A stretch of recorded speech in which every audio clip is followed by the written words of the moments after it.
Venezia sta diventando davvero una città poco vivibile, poco sicura, persino di giorno e persino in chiesa.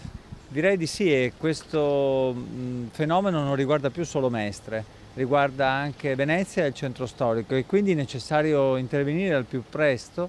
Serve maggiore controllo del territorio, un maggiore presidio del territorio, una maggiore presenza di forze dell'ordine che fanno già molto, ma che è necessario vedano potenziate il proprio organico. La Lega ha presentato una proposta di riforma della legge Cartabia in cui si toglie sostanzialmente l'obbligo di denuncia del derubato e le forze dell'ordine potranno agire d'ufficio. Beh, la Lega e il centrodestra dovrebbero sempre ricordarsi che governano la Regione Veneto da 30 anni, il Comune di Venezia da più di 10, e purtroppo le condizioni della legalità e della sicurezza sono peggiorate. E in ogni caso questo tipo di norma che viene proposta, una specie di manifesto, detta così è pura propaganda, perché per renderla attuabile è necessario aumentare gli organici delle forze dell'ordine e della magistratura, cosa che invece questo governo non sta facendo.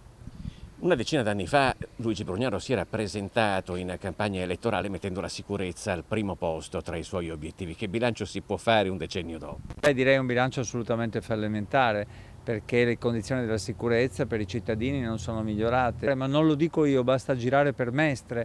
Io abito a Mestre, sto dalle parti di Via Piave, sento i cittadini e capisco quali siano le esigenze di sicurezza che purtroppo non sono state soddisfatte.